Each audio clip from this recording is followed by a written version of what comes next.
Next dish is a classic Mexican dish. The most important thing on the ranchero eggs is the sauce. It's also like a spicy chili sauce without beans. I put some fresh tomato and also some homemade tomato sauce.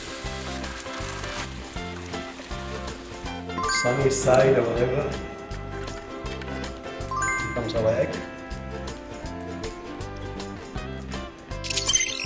Okay, the next dish is called toast Hawaii. It's very simple to make.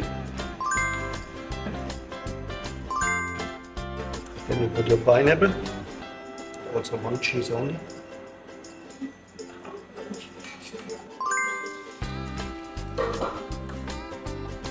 Later. And here's to melt the cheese a little bit. Very easy, but normally very tasty.